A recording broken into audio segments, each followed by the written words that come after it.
The exodus has begun. People leaving California for greener and less smoky pastures. Some international students here at SJSU when the pandemic began are living in immigration limbo. I should be back to the SJSU, but there's the coronavirus. Homelessness is pervasive, but are the root causes more than financial? We'll have a live report from the Central Valley. Update News starts now.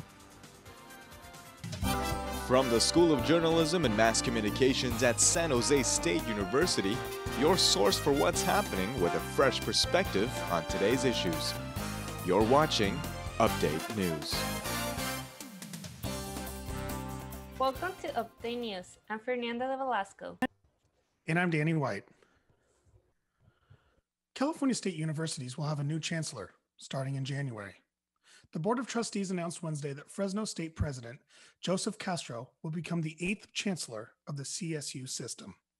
He's the first California native and the first Mexican American to hold the position.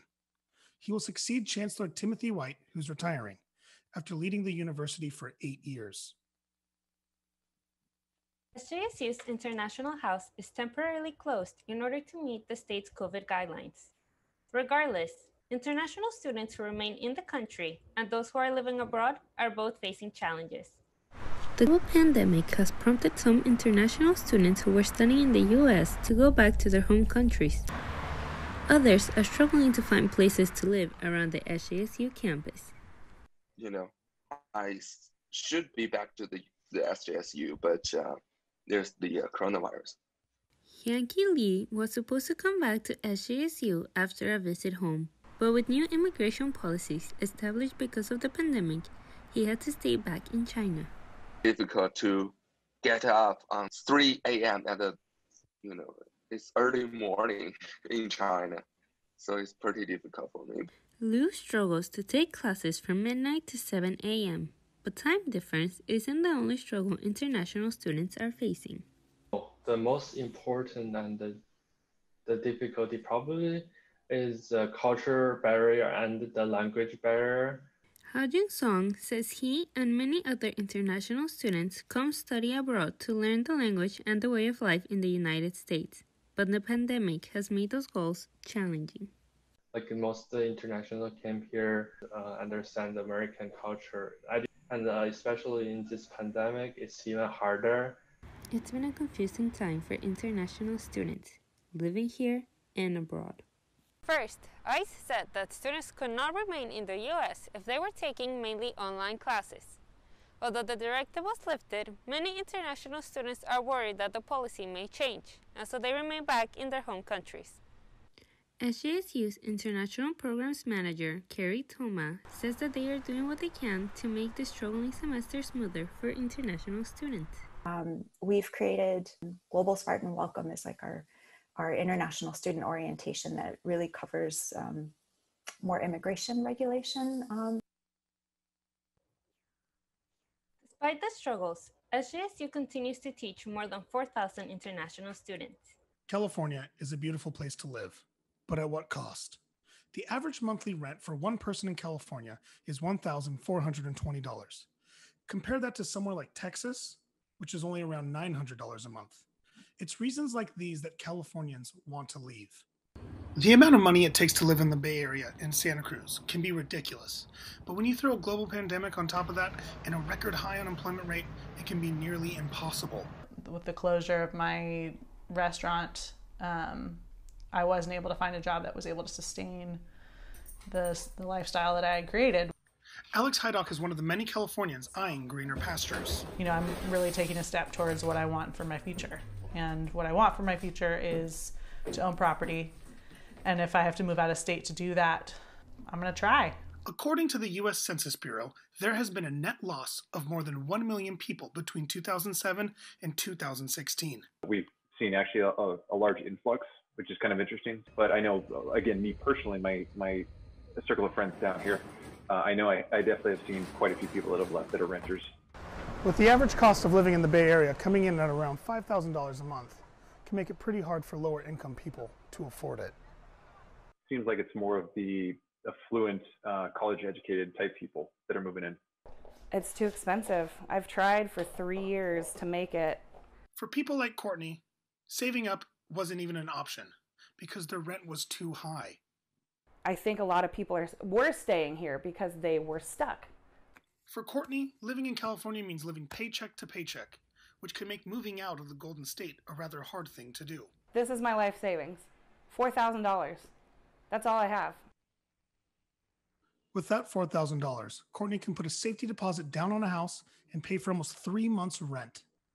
Whereas in Santa Cruz, that money would pay for about a month and a half of her living expenses. Life can get tough, but can you imagine life with no shelter?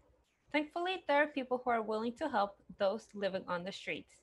Jasmine King is live in Fresno with more. Jasmine?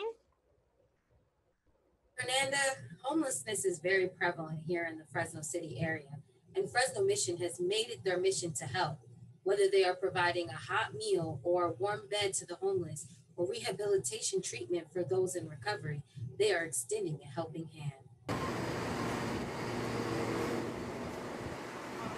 Born and raised in Fresno, this was the neighborhood that Clarice Maldonado called home. Born and raised on the west side. Mom and dad born and raised on the west side of the projects over here. Let me take you guys a little detour where I used to live. Come on, let's go this way. Maldonado says she has lived a life of drugs and only 2 months ago became clean. I did it all. I smoked it all. Crystal meth, crystal, crank, crack, weed, liquor. Now I can say I'm reporting it clean and sober by the grace of God. Counselors at the Fresno Mission Academy Rehabilitation Center say drugs are the #1 reason people end up on the streets. Now you have your dual diagnosis where there's people that have mental health issues on top of their addictions. In a year's time, you probably have 90% or more, 95 maybe, that are addicted to alcohol and drugs. Here we are in Fresno on the corner of G Street and Santa Clara, where most of the homeless reside. The Fresno Mission has dedicated their time and their efforts to help those that are in need by offering their community care as well as the rehabilitation services. Fresno Madera Continuum of Care calculated some 1,400 people here in Fresno are homeless, and 300 of them live in shelters. Our program helps men that are addicted to substances, drugs, alcohol, or both. Regardless of their circumstances and the choices people made in their lives, everyone is welcome here. Community care is 24-hour, and it is, we call it the emergency center because we're never closed. And so we take in men, women, children, families. My hope is that whoever comes through this program finds the same freedom from their addictions as I have found. Even though Fresno Mission contributes as much as it can, Clarice Maldonado says some people would just rather be homeless. There's going to be a lot of people that are lost, that want to get out of the struggle. There's people that get good income, they just like being in the struggle. There's too much getting high or not caring, but I got out of the struggle, and I thank God. According to U.S. Department of Housing and Urban Development, California makes up 1/5 of the United States homeless population, but Fresno Mission is here to rescue the community. Live in Fresno, Update News. With the pandemic, many families are struggling to put food on the table. Schools are helping out. Jocelyn Aguirre is live in Covina with more. Jocelyn? Thank you, Danny. I'm Jocelyn Aguirre, coming to you live in Covina. Due to the pandemic, the Covina Valley Unified School District started distributing both free breakfast and lunch meals, as well as separate mailboxes to all children under 18 years old. In order to receive these free services, it is not required that your child be enrolled at the Covina Unified School. And so last week we served about 1,240 students. So we did about 50%. So all things considered, I think that was an excellent turnout since we had such a short turnaround in the communication. Because of the support they got, on August 31st, they were able to extend the implementation of serving meals at no charge to their families. Farm still has, it really helps and provides for my family, so, they enjoy it and they enjoy eating the stuff, from the school. With temporary distance learning in place, efficient curbside meal pickup is the new norm for students kindergarten through 12th grade. The district distributes food on both Wednesdays and Thursdays from 5 to 8 so that they reduce the size of crowds during this pandemic we still live in today. I'm very grateful for this help right now during this pandemic because the kids are home right now from school and a lot of people haven't had the possibility to have healthy meals. Next week on Wednesday, Covina High School, along with 2 other schools, plan on giving out hundreds of more meals to families in need during this pandemic we live in.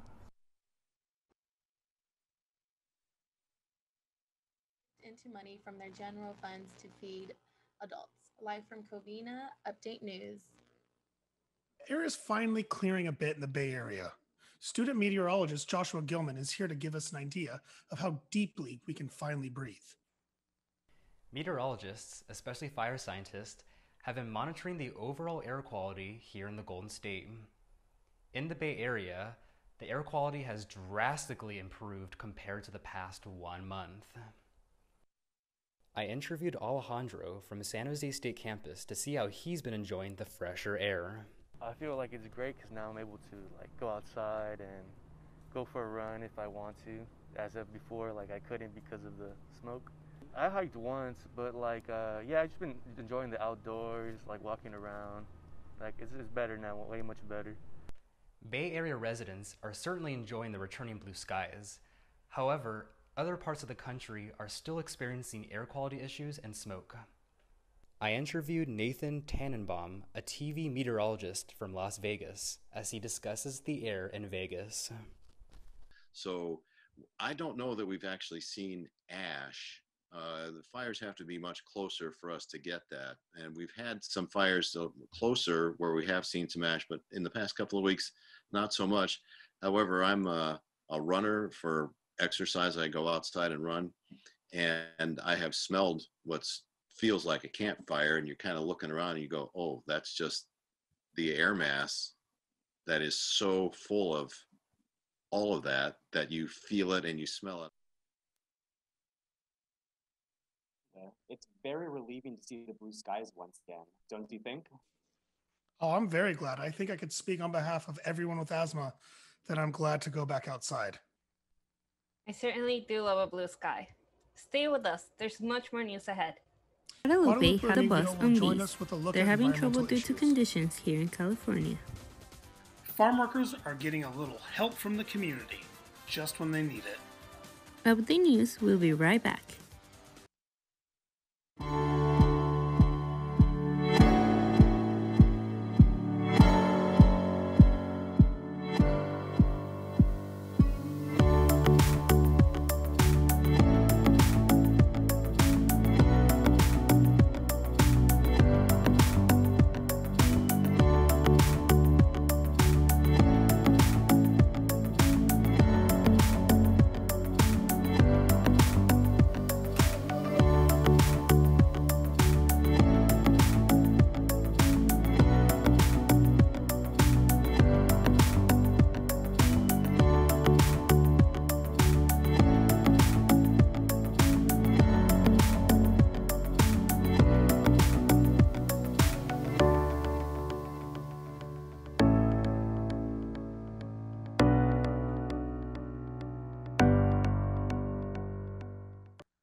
With confusions going on at the national level, Santa Cruz local government is trying their best to make voting easy. Hoishan Chong is live in Santa Cruz with more. Hoishan? Since the announcement of reforming the United States Postal Service, voters in Santa Cruz are not only worried about how to vote, but also how to get their ballot counted. Election day is approaching amid nationwide concern over removed mailboxes and sorting machines. But Santa Cruz County Register of Voter Gal Pellerin says her department is prepared to ensure voting goes well. The slow parts really occurred more with parcels and not with letters. So letters and postcards are going through the mail as usual. It will be the second time mailing in a ballot for Connor Ullard. I don't approve of Trump promoting everyone to go in and vote in person because there are a lot of people who would be putting themselves in a situation that would be, dangerous to their health. But others feel secure casting their ballots in person. I'm just accustomed to actually going in and, filling out the bubbles by hand. And I feel most comfortable seeing the workers there put my ballot into the little box. Mail-in ballots are acceptable 17 days after the election date, only if they're postmarked by November 3rd. With more than 160,000 voters in this county, Santa Cruz is providing 17 polling centers, 15 drop-off boxes.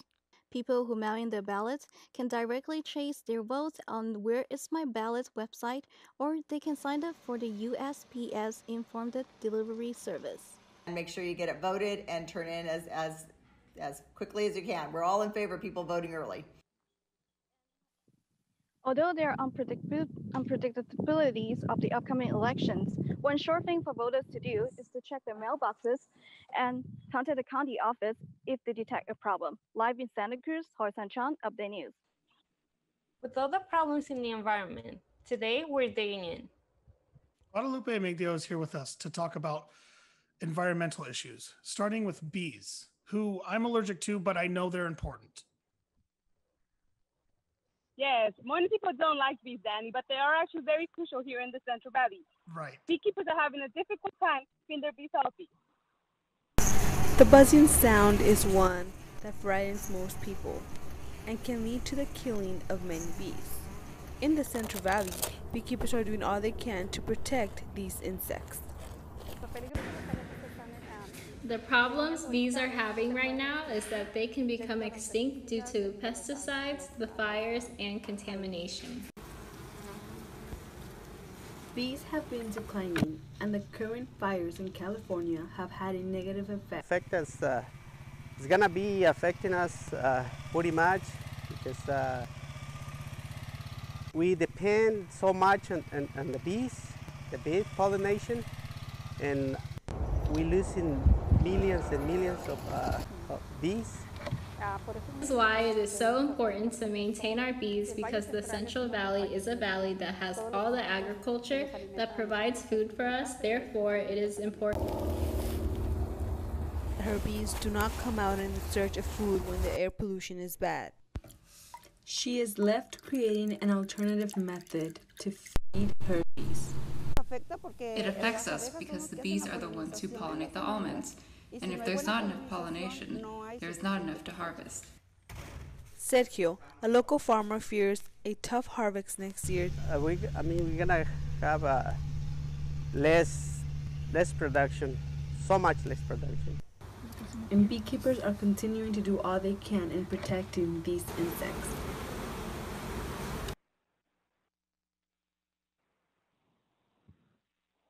With some more environmental news, we have Jennifer in San Jose talking about how communities are coming together. Jennifer? Guadalupe, farm workers are putting their lives on the line every day through fires, a pandemic, and more. In San Jose, they're doing what they can to give back. Members of the community gather at the Elks Lodge in San Jose to prepare for the farm worker caravan. Participants brought along big signs and flags to show their appreciation. Honoring the farm workers by singing the traditional song De Calores and doing the traditional farm worker clap. The monthly event was started in June by event planner Darlene Dennis and has been growing ever since. Companies like Costco and Amazon are sponsoring their efforts. Especially Latinos at Amazon, we want to make sure that we can get back into the community where it's most needed to go ahead and make sure that they are supported as much as we can. All donations are packed in truckloads as they begin the trek to Monterey County. In Watsonville, they meet with Catholic Charities for the Diocese of Monterey to unload food and household supplies for the farm workers.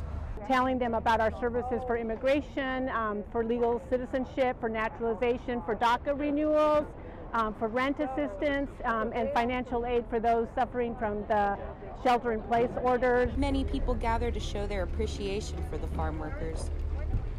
But we are not a nonprofit organization. We are just individuals making our corner of the world a little better. The community is showing amazing support for each other during these especially difficult times. One more time. If you would like to take part in the next event, it is scheduled for October 17th at the Elks Lodge. Live from San Jose, Jennifer Hernandez, Update News. Thank you for that, Jennifer. We hope people show up. That was it for Environmental News. Those events certainly look interesting. When we come back, Joshua Gilman will have the 5-day forecast. And we'll have a look at some events coming up that you can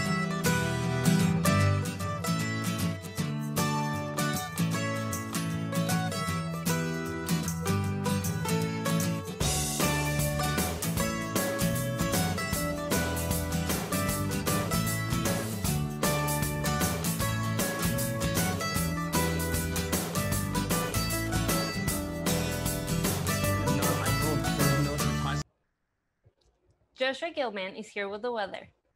The weather this week will be much warmer compared to the last couple of weeks. Looking at this graphic from our local National Weather Service, they recently issued a fire weather watch, which will mainly be affecting the mountains in the North Bay and the East Bay Hills. That is going to be in effect from Saturday morning into Monday morning. Looking at the satellite image, we see that the wildfires are mainly in Northern California, with smoke plumes moving eastwards. Off the coast, we see that there are some low clouds, and up to the north, we see that there is a cold front moving from Oregon into far Northern California, which will not be affecting the Bay Area. Now, looking at our 5-day forecast, starting in Santa Cruz, they're going to be seeing high temperatures in the mid-80s with low temperatures in the lower 60s. In San Francisco, they're going to be seeing high temperatures in the mid-80s, decreasing into the upper 70s by mid-next week. Low temperatures will be in the lower 60s as well. In Oakland, they're going to be seeing high temperatures in the mid to low 80s with low temperatures in the mid to low 60s. And finally, here in San Jose, we're going to be experiencing a mini heat wave this weekend with high temperatures increasing to the mid 90s by Monday, and low temperatures will be in the mid 60s. Have a great weekend, everyone, and stay cool. And now for a look at what's ahead next week. New Spartans can now check out the Student Union, SRAC, and the Event Center through a virtual open house. The virtual tour will be available to students now until Wednesday, September 30th. And if you love playing games, students can join the SJSU Pride Center via Twitch for its weekly game nights every Thursday. Those are just a couple of things out there that you can do from the comfort of your home. And that does it for this week's edition of Update News. For all of us here, thanks for joining us and see you next week.